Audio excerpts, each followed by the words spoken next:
Hi, I'm Ginny Robertson, founder and publisher of On Purpose Woman magazine and founder of the On Purpose Woman global community. This is a Writer in the Spotlight interview where I chat with the contributing writers in the current issue of On Purpose Woman magazine. My guest today is relationship healer and transformation coach, Kandi Leigh, who also helps people find success in love. Kandi, welcome. Hi, thank you so much for having me again. Again, I always love you.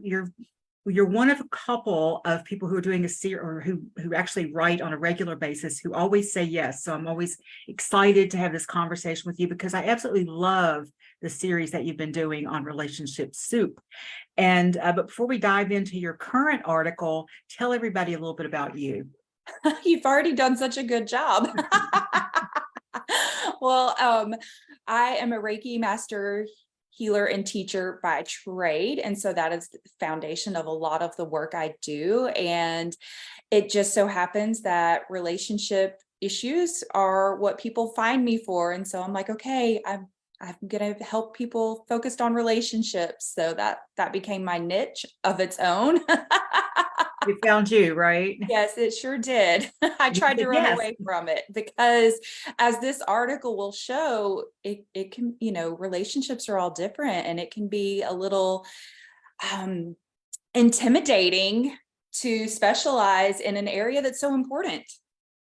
So important and so fraught with drama and angst and love and despair and all of those things, Wounds that we don't always know where they come from. Yeah.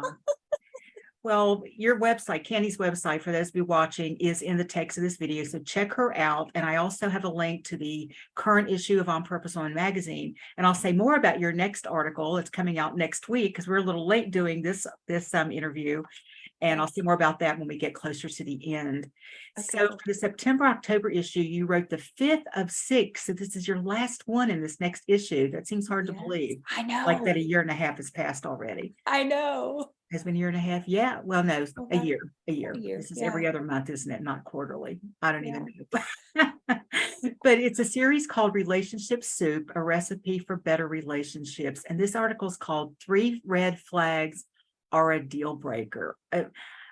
Every time you write one and I read it, I say, oh, this is my favorite. This is my favorite. Because it's like, man, if I'd had this, 40 years ago, even 50 years ago, I might have just, gone down some other path a little sooner or, but we do what we do when we do it and we do what we know, right? Yes. So let's start with you telling me your definition of a red flag. Oh, this is a fun one because I see when people talk about, what are your red flags? And then people start commenting with things that are deal breakers. Red flags are warning signs that say pause and reflect. Okay. Right. And that's what it is. A deal breaker is just that. Like, hey, this is not what I've been expecting. This needs serious attention, or in a newer relationship, it's probably time to part ways. But a red flag is just that. It's a, I need to sit with this and see what it's telling me. Yeah. And see if they're piling up, right? If the red flags are piling up. And I love the metaphor that you use. You use this metaphor of the red flags on a beach. You want to say a little bit about that and explain why 3 red flags is a deal breaker, which is the title of your article? Yes, that's what made this so fun is, if you go out to the beach, you hope to see a green flag. That means the water is calm, peaceful. They've not seen any sharks necessarily. It's a safe day at the beach. Most often you'll see yellow flags, which means, there's some currents in the water. Just be a little more cautious, but go have fun, right? Mm-hmm. But that red flag is like, hey, come out of the water, pause. There might be a threat. Let's look at the situation. 2 red flags is usually pack up, go home. There's something serious going on. You don't need to stay here. And that's where it was like 3 red flags. Nobody sees 3 red flags because they're not there for them. Okay. Yes. By 3 red flags, you're gone. So are you saying that we shouldn't get to 3 red flags in a relationship? We should try to go home at 1 or 2. Well, and that's what makes it fun, right? Yeah. It depends. Right, right. If it's a new relationship, if you've just started dating, I feel like, and of course, to me, everything is a spectrum, but in general, there are people who are probably more inherently like me. Oh, somebody likes me. How do I make this work? Mhm. I hang on for dear life. If And I then just do this, this will happen and they'll change. And yeah, it's going I to be remember being that fine. naive young woman. Yeah, If I can just be a better people pleaser, how do I need to show up for yeah, him to like me more? right. And then there are the people who have been through so much, they have really strong boundaries. And if they even see what might look like red, they were already gone. They were gone at the yellow flag, and so it's finding that in between. So in a newer relationship, a red flag is probably a little more serious than if you're married or Right. if you're a few years into a relationship, right? Because people do evolve and change. And so in a way, you could almost in a longer term relationship be grateful for a red flag because you're not going to stay stagnant. We are meant to grow and evolve. And a Mhm. red flags are, those red flags, those warnings are going to help us start making change so that we don't just stay stuck. But Oh, what yeah, a great point. Yeah. so it really depends, I would say, on where you are in the relationship. If you haven't even gotten to the first date and there's already a red flag, maybe you don't go on the date. Yeah. Maybe you trust your gut, right? And that's a Yeah. huge piece, I think, is learning. We're going to talk about women here specifically, learning to trust that what is and not what isn't, or justifying or going, oh well, that was probably a fluke, or this is also the time where I think we can start to get gaslit a bit, like maybe vocalize something and then being told, oh no, that's not what it's not, you're not seeing what you thought you saw, and that sort of thing. So pay attention. Pay Yeah. And then I feel like, especially I can gaslight myself.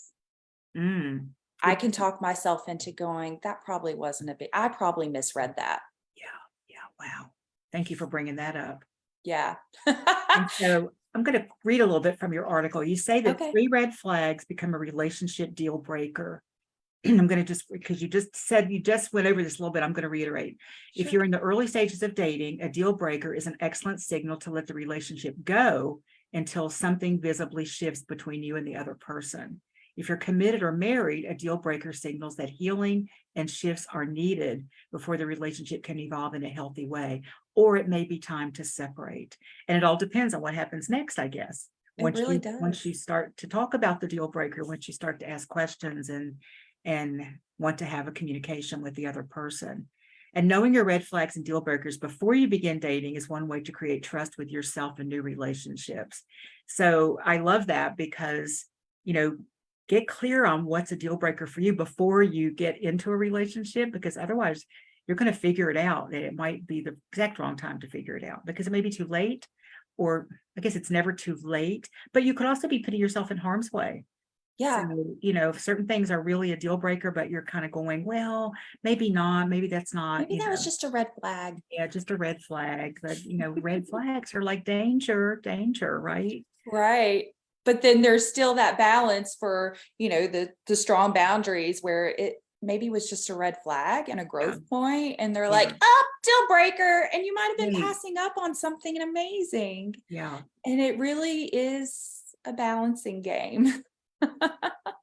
And you give some great information about how we can be clear on some of these things, either before we get into a relationship or if we're starting to feel like there's some red flags popping up in a relationship that we're actually committed to. And you share 6 lists that you should write before dating, or I guess in the middle of something, in the middle of a relationship, if you haven't done that yet, right? Or, even when you're in a long-term relationship, it doesn't hurt to go back, write your new list, see what Yeah. old lists were, see where you've changed, because we change. We do. When I was preparing for this, I gave some thought. I didn't write down, the whole 10 to 15 or whatever, but I did revisit some things, and it was interesting to see what was important to me now that wasn't important to me 30 years ago when I met my husband, and what isn't important to me now that I thought was a deal breaker back then. And really, it was just wounds that Yeah. were coming up, that I hadn't healed yet. So I want to go through these lists with you. And I'm Okay, going to read great. the list, and I would like you to just tell me for each one, give a short reason why it's important, why it matters, or just say maybe your experience of these lists. Okay. Okay, great. Because this is a great exercise for anybody. You could actually do this for a friend relationship. Oh, Or a any parent-child relationship. I think it's just it's a great Or listy list. there's a lot of business women in here for your soulmate clients. Yes, perfect. So the Mhm. first one is list 10 to 15 qualities you prefer in a partner. Mhm. Now, say more about that. Qualities in a partner. Okay, I'm trying in the partner. Okay, so a lot of people out there say get specific, because it is really funny when you do manifest this next partner, how much of it will match. And so somebody will be like, I didn't put height on there. I literally got the perfect person and they're 5'4" and I want 6 foot, right? So it's okay to put your height desires, right? I like to look up at my boyfriend. I like his forehead kisses. That's okay. You know, is he health conscious? Is your desired partner somebody who meditates, is into spirituality? Do they, what's their financial situation like? You might care a little bit about, are they divorced? Do they have kids? Just being mindful of what are things you actually want in a partner. And sometimes that's hard to define. So if you have to start with the list of things you don't want to help you start thinking about what you do want, so be it. If you're sitting there with your list and it says he can't have young children, then young children might be a red flag, might be a deal breaker. If you're me, it's just a red flag, because not everyone's young children are a deal breaker. Right. Yeah. So, just flexibility is key here too, to really be paying attention. Once we get clear, I think, and trust ourselves, we're more open to some of those shifts, right? To say, oh, yeah, I didn't think I wanted that, but this feels good, right? Well, and I'm going to stir a pot a little bit. This is off topic of our list, but it's, if you're someone who says, I absolutely will not date another man who has young children, and you meet this person who fits everything on what you want, except they have young children, and you're not willing to give him a chance because he has young children, why should he give you a chance? Yeah. Yeah. How are you showing up for him, which we'll get to, right? That's why it's important that we do a lot of self-work first and know ourselves and trust ourselves and heal those wounds that help us make decisions, those unhealed wounds that trigger us and have us doing things that our conscious mind doesn't even know we're doing, Yes, which is the whole point, creating a relationship from a more healed space as opposed to a less healed space. Oh, that's a quote. I like that. Yeah. It's so basic and yet so challenging. Well, especially because a lot of us walk around not know, we can't see our wounds. Exactly. We're just dragging them around, wondering why it's so hard to walk and it's so heavy, and why people are like going like this to us. But eventually, if we're paying attention, something shows us. And let's not wait. Let's not wait until the pain gets bigger. That's the thing, because the universe will show you. Yes, I will tell you, a clue of unhealed wounds is if you walk around saying things like life is hard, relationships are hard, this is hard, that's hard, that's hard, that's hard, that's hard. And it's all out there. I could write a whole article on it. Maybe that's your next series. Well, let's go to the second list. 10 to 15 qualities you desire in a relationship. So that's different from the partner piece. Yes, there can be maybe the two of you together. Exactly. So there can be some gray area here and crossover, but I wanted someone who would meditate with me. And because meditation was so important to me, and it would help me feel more comfortable being myself, but I know how helpful that can be to a relationship. And so we will sit and we will, for him, it's prayer. For me, it's meditation and prayer, kind of that mix. And it's powerful. Oh, it feels so good. So I'm glad I wrote that one in. I wanted somebody that I would take walks with in the woods, go on hikes with. That was very important to me. We do a lot of that. We do a lot of hand holding. That was important to me.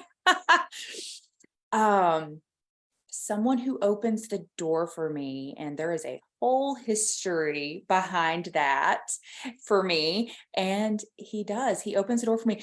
Here, I really manifested this one, not just when I'm getting into the car. He opens the door for me when I'm getting out of the car. And He jumps out, runs around, right? He's one of those guys. Yeah. That has become, like, we're talking several years later. Yeah. That one's still a growth point for me to accept letting that be instead of me, I'm getting out of the car. I'm a powerful, strong woman. I don't need help. Yeah, I can relate to that, to like being, sometimes, and God, I hope nobody just really like condemns me for saying this, but it's true. Sometimes I just want to be the girl. Mm-hmm. Sometimes I just want to be like my feminine self and let him be his masculine self, and we can do this beautiful little dance together. Yes. I'll tell you one of mine in the early days. I had a 12-year-old son when I met my husband, and prior to that, I'd gotten really clear that the man I would end up with, or at least be with seriously to see if we ended up together, had to kind of fit himself into our life, our existing life, because my son was the most important person. Yeah. And would have to do that without a lot of stuff. And there was room there. And he plopped himself down the middle of it. And it was chaotic for a while because he'd never had kids, and Chris was 12, which is like an interesting age. And your mom's been single for 7 years, And so, but that was really important. It couldn't be, and I preferred someone who didn't have their own children. It's kind of selfish, but I just thought it's going to be chaotic enough to blend this and then to add that to it. But again, I know I was flexible, that if, it could have been somebody I really cared for. And, if I really cared for them, I would care for their children. And I love that you used the word preferred. Yeah. Yeah. Yes. Okay. A list of ways you want your partner to treat you. And these 10 to 15, I think, that can be challenging to come up with that many. So I like that you're make it a big list, because, the first few are usually the kind of superficial things. They're not the deep ones. They're not the ones that I don't think they're the ones that really matter until we start to go and to start to fantasize, to be like, what would that really feel like for me to have someone in my life who was like this, So wait for your partner to treat you. You want to say yes to meditating, right? Well, yes. And so there is and what you want the relationship to be like, how you want him to treat me. And so again, gray areas, crossovers, right? Mm-hmm. 10 to 15 is interesting because for me, I want to keep going, but you want to leave a little room, right? List is too long. It might be too many boxes for somebody to ever check, right? Yes, exactly. Yeah. So ways I want him to treat me. What happens when we have an argument? How does he behave? Honestly, that's the biggest one for me. That's a good one. That's a really good one. How responsive is he through the day? Now, granted, his job, a job can change things, but does he answer the phone if he knows I'm mad at him? Just things like that. How do I want him to treat me? The big thing for you is communication, regardless of what's going on in the relationship, right? Yes. Yeah. Yes, it's big. Yeah. It's big. Yeah. Mm-hmm. And that comes from, I know for me, my first husband wouldn't argue. He would just leave the house. Right. And that was infuriating to me because that's what my mother did. My mother would just shut down and leave and push me away. And so I'm not talking about this anymore. Right. And so that just brought up all that stuff, so man, I'd rather stay and let's yell at each other for a little bit. Let's get it all out. And that doesn't work for everybody, but as long as you feel safe in the relationship, you can get that stuff out of the way and then go on to what the argument's really about. Right. Right. And so for me, it's, if he, because again, and this goes back to some of the others in the series, right? I'm the let's stay and argue it out. We attract the partner who's going to be I'm going to walk away from this. Right. But do they come back? Yeah. Yeah. And do you get to talk about it, or is it swept under the rug kind of a thing? I remember before we got married having a huge argument with Don because I was so fragile in some of those early days that everything pushed my buttons. And I was just like, blah, blah, blah, blah. And this is before cell phones, and so he left and we weren't living together. So he goes home and he called me about an hour later and he goes, I had to pull off the highway and just sit there and figure out what happened. And, but the fact that he was willing to actually pull off the highway and kind of process, because it wasn't all me, it was mostly me, but it was It's never all. It's never all. Yeah. And so that, that kind of started, that was how our relationship kind of started to heal in the early days, because we were both willing to, we could blow it up, but then we came back together and said, okay, what was my role in this? What was yours? Here's what happened. Here's how I felt about what happened. And that takes a lot of maturity. It does. Yeah. It's like really you gotta be a grown up does. to play this relationship game. Yeah. And another for me is, even if we're upset with each other, can you hug me? Yeah. Can we hug each other? Don't punish me. Please don't punish me. Yeah. Okay. This is the best one, I think, for me. A list of 10 to 15 ways I want to show up in the relationship, because sometimes we don't always get there to that one, do we? We want they have to be this, and this. Here's where this stemmed from. If I'm in a relationship and I realize I'm cranky and I'm yelling a lot and I'm saying things that I don't normally say, or if I'm eating out of character, or, just start getting out of character, have a list that helps you be like, wait, I'm not behaving the way I want to behave in a relationship. So what is it trying? What is that trying to tell me? So I want to show up as, loving and kind, and I want to be a good listener, and, I want to continue taking care of my health and just these different things. Right. Yeah. I know what I came to the realization of is that I needed to be the person that I desired. If I'm desiring those qualities in you and I'm not even living them, that's not going to work too well. Yeah. And I remember, I may have said this in a previous interview that we did, but in my first marriage, we had been in marriage counseling and we got kind of kicked out, and he stayed with the counselor, and I was referred to a new person, and it was a woman who, the first thing she asked me is, what's going on? And it was like, whoa, nobody's asked me that before, and what came out of my mouth was, well, I think my marriage is ending. I'm not sure, but right now I don't like who I'm being in it. And I was kind of like, who said that? But I turned into this suspicious, like I was like a detective, or I was always waiting for the next clue of what was going. And I was obsessed by some of this stuff. And that's not who I am at my core. That's not my soul. That's not who my soul is. And she got up and she came around. She sat down next to me. She took my hand. She looked me right in the eye and she said, well, guess what, Ginny? You don't have to do it that way anymore. And I was 33 years old, and I said, I don't. And I didn't know, but I never forgot that, because the shutter opened, some light got in. I knew something I didn't know before, that I was actually in charge of my behavior. And I used to feel ashamed of that, but now I just feel such love for that young woman who didn't know, but then did. And once I did, it's like, you can't not know. Yeah. And you can either do something about it or keep living with your head in the sand. But that was a pivotal turning point in my life, that I didn't have to do it that way anymore. You brought up change all of it. A big one, the suspicions. If you feel the need to check your partner's phone, or for me, it was count beer bottles in the trash. Mm-hmm. Yeah. I don't want to live that way.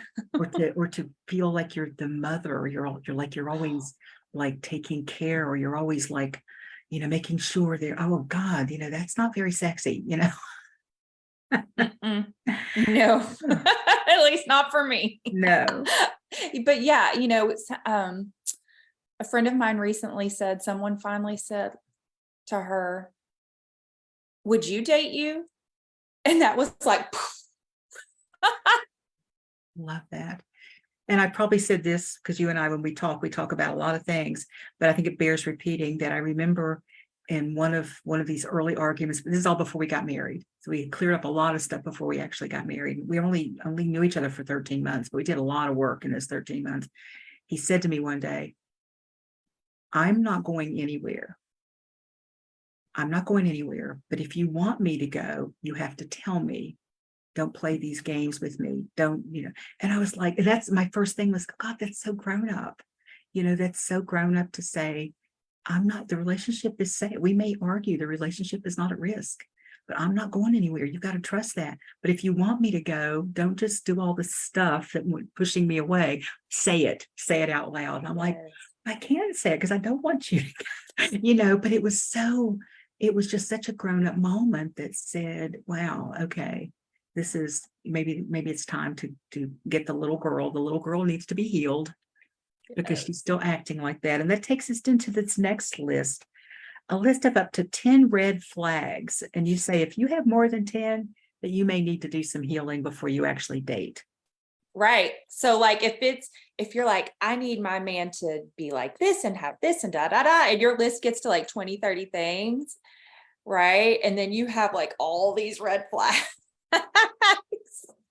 Yeah. I can probably tell you why you're not in a relationship.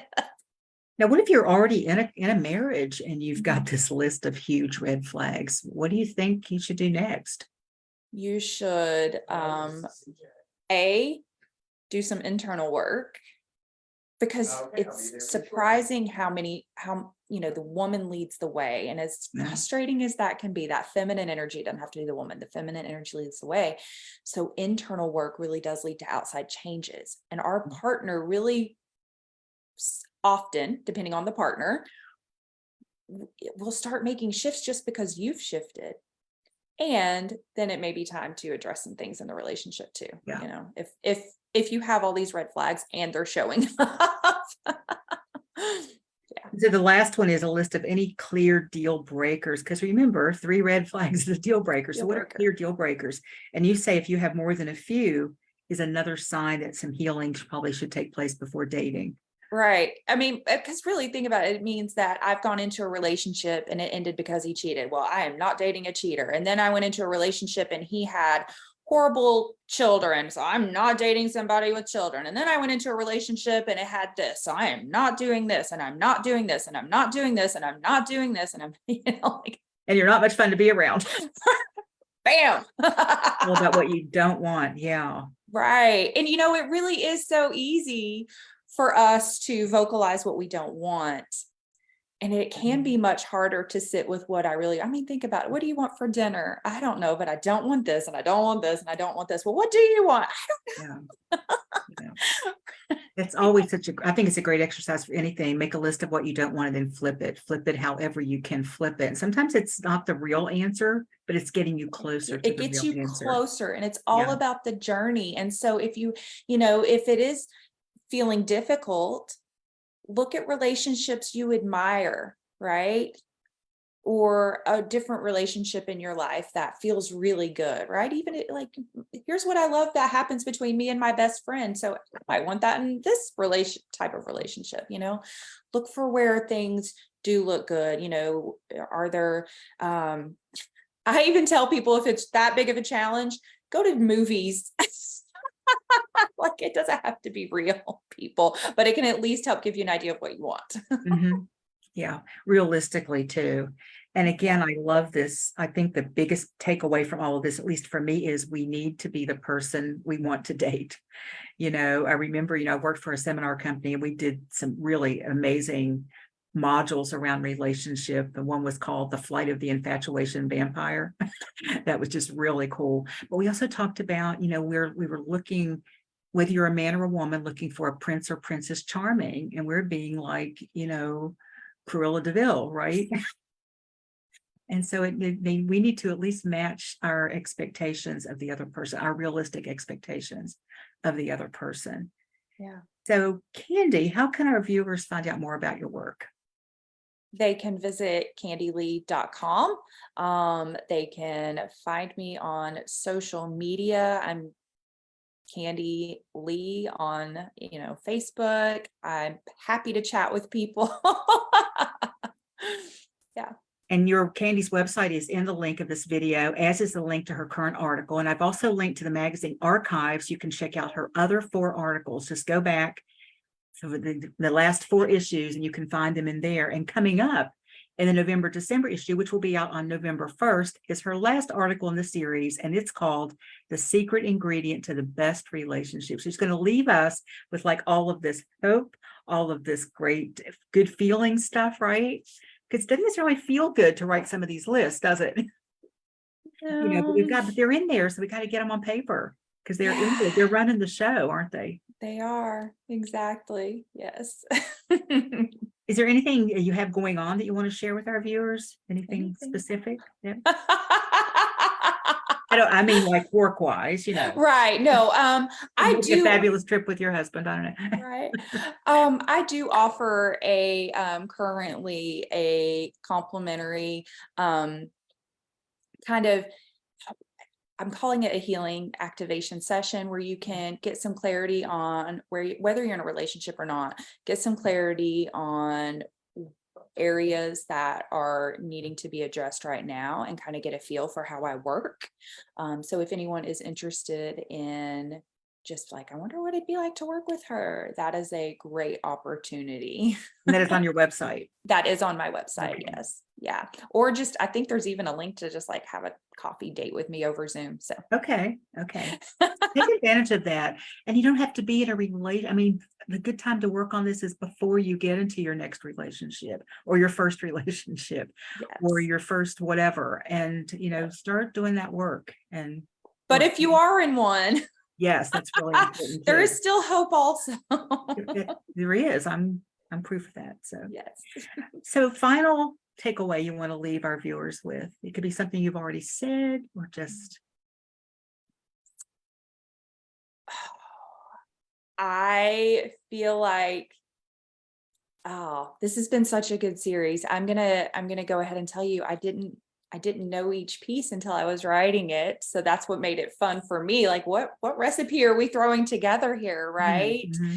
And there's just some really good information in it. But if anything, if you're like, what one article should I go back and read? It's the one on beliefs, because that really connects to everything we've talked about today. Do you remember which one that is in the series? Ooh, they can go find it. They can go find it on their own. But that's a good question. Because I don't remember, of course. Probably the third one. Okay. Yeah, because talking about something running the show, our belief system is really unconsciously running everything. It is. And this is all about, when we're talking like more healed, less healed, and I've said everything's on a spectrum, energy is just always wanting to be in balance, but then it's okay for it to get a little out of balance because that's how we grow. Mm-hmm. So yeah, it's all just about balancing our energy. And I know I've said this before, but I find it just really important because we get really into, I'm an empath, so is he a narcissist? Well, imbalanced energy creates that dynamic, and two very sensitive people can create imbalanced energy together. So it's just a matter of balancing it out. That's a great point. Two very sensitive people can create imbalanced energy, and we may judge it as something that it isn't, right? Correct. Okay. Yes.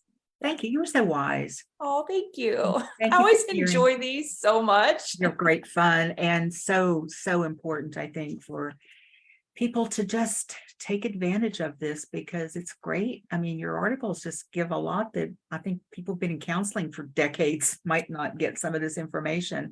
So thank you so much for sharing your wisdom and your expertise, both in the magazine and here with us today. And I look forward to our next one, which will be in November, December, to talk about your last article in the series. So I appreciate you. Thank you so much.